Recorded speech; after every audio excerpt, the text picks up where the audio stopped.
1, 2, is this on? An effective wrestling match is usually topped out with a good finish, as this is part of a match fans typically remember best. Therefore, it's an important aspect to get right. But this isn't always possible, and sometimes the finish to a match goes wrong.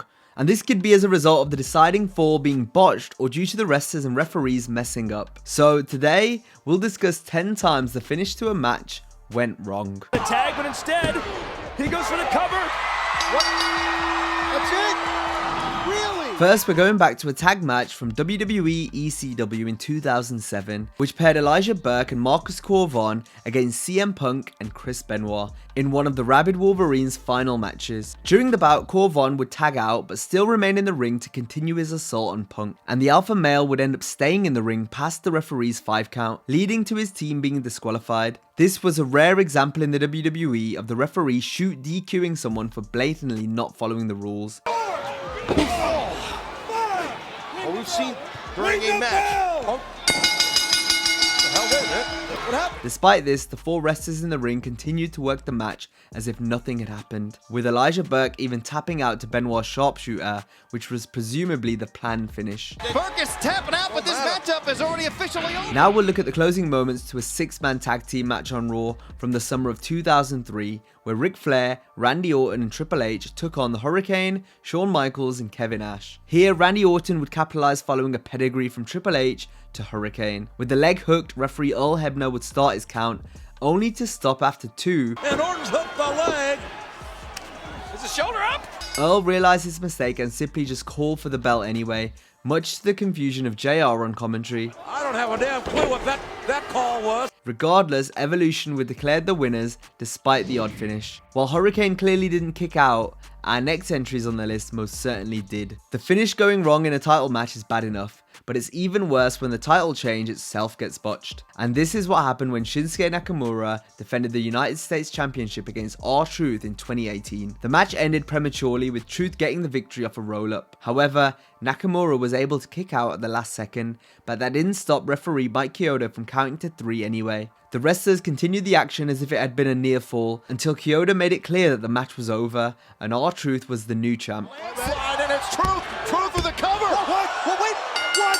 Wait a minute. He got him. Truth the champion. Truth didn't even realize he won. The segment that took place following the match and the ref's willingness to count to 3 suggests Truth was scripted to win the match anyway, but it definitely looked as though Chioda jumped the gun by counting the fall early. Chioda may have made a mistake, but the referee involved in our next finish ignored a kick out on purpose. This occurred in an 8-man tag match on Raw in 2020, putting the Hurt Business against Apollo Crews, Ricochet and the Viking Raiders. The match would take a turn for the worse following a bad neck injury to Ivar after a suicide dive took out 3 of his team's 4 opponents. The bout continued with Ricochet and Cedric Alexander wrestling back in the ring. Cedric would hit a Michinoku driver and go for the pin, and with the referee keen to end the match following the injury, he would count to 3, declaring the Hurt Business the winners. It was clear that there were more spots planned, but the injury changed the trajectory of the match to the point where the ref felt ending things as soon as possible was the safest thing to do. The problem was that Cedric and Ricochet weren't aware the referee planned to end the match, and as a result, Ricochet kicked out. Michinoku driver cover kick out. He didn't kick out. One more example of a kick out not stopping the 3 count came during a match between Tamina and Nikki ASH on Raw in 2021. Following a tornado DDT, Nikki went for the cover and surprisingly got the win out of nowhere, although Tamina had got the shoulder up just before the Ret hit the mat for 3. Similar to what happened with Truth and Nakamura, Tamina's kick out was perhaps too late for the ref, who was already prepared to count to 3. Rhea Ripley. Oh! Is that enough? Oh, yes! Got her! Got her!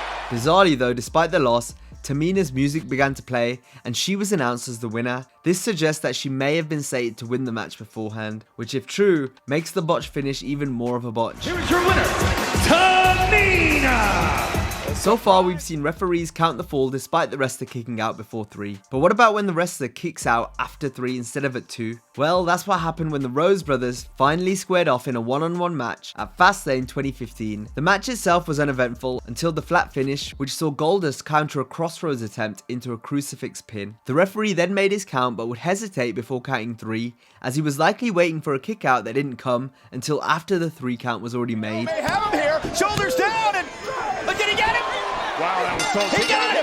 He got him! The awkward finish left the fans and the wrestlers themselves confused. Dusty Rhodes didn't look too pleased either as he looked on from backstage. And who could blame him, as he had just watched his two sons finally have their long-awaited singles match against each other, only for the contest to underdeliver, topped off by a botched finish. Thankfully, the Rhodes brothers would get the chance to have a match far better 4 years later. Our next finish is either a botch or a really well executed close call, but regardless, it's still worth highlighting, as we go back to Judgment Day 2000 where the team of Kurt Angle, Edge and Christian battled Too Cool and Rikishi in a 6-man tag. The match lived up to the high standards being set in the ring by the Attitude Era stars at the time. The final blow would come after Grandmaster Sexay hit the hip hop drop onto Edge. Rikishi would then reach for the pin as Kurt Angle rushed to try and break up the cover in time. Despite how quickly Angle moved, he couldn't stop the count in time as Too Cool and Rikishi were able to grab the win.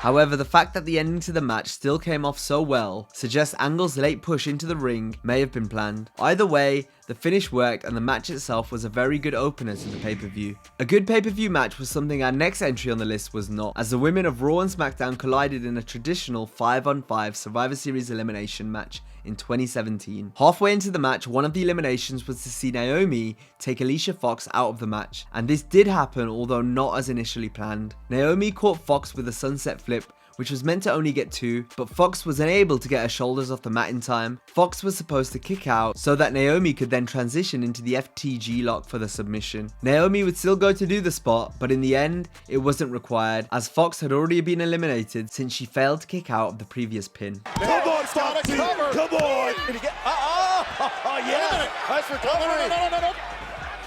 And then the referee counted 3. The Beat the Clock challenge is an interesting match concept, since it requires both wrestlers and the referee to be in sync with a moving timer that all the fans can also see. This increases the room for error, and over the years we've seen botches that have occurred as a result of the timer running out before the wrestlers were ready to end the match.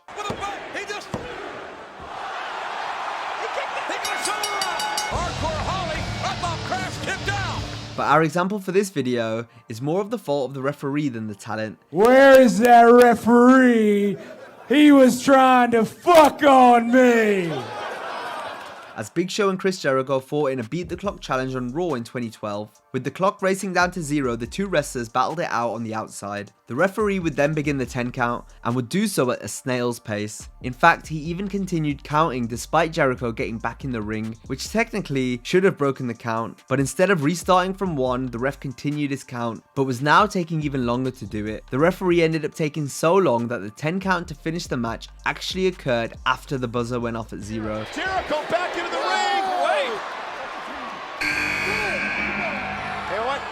Meaning the match should have ended as a draw since the time ran out, but the ref instead awarded the count-out victory to Chris Jericho. As everyone looked on in confusion, order was eventually restored after the commercial break, with the announcers telling us that Jericho had in fact not beaten the time since the buzzer went off before the refs finished his 10 count, meaning the official decision of the match went down as a draw. And we sorted it out during the commercial break, ladies and gentlemen. Chris Jericho and Big Show, well, they could not beat the clock.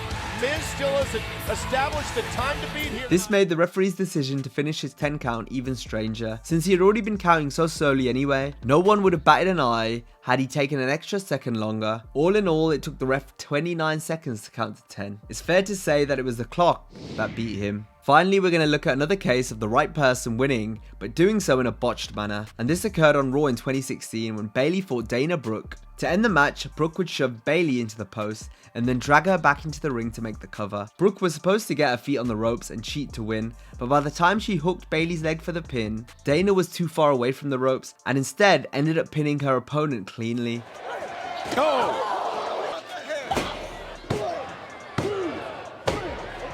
Wow. Dana Brooke! This made for a weak finish, since throwing someone into the post rarely ever earns a victory. So Dana cheating by getting her feet on the ropes would have made more sense for the finish. Regardless of how it happened, the loss didn't help Bayley, but the fact that she was beaten so easily made it even worse. And that brings us to the end of this video. As always, if you enjoyed the video, be sure to give it a like and subscribe to the channel. Also, if you enjoyed this video, be sure to check out a video on 10 botched and unplanned kickouts. Hope you have a great day, and I'll see you next time.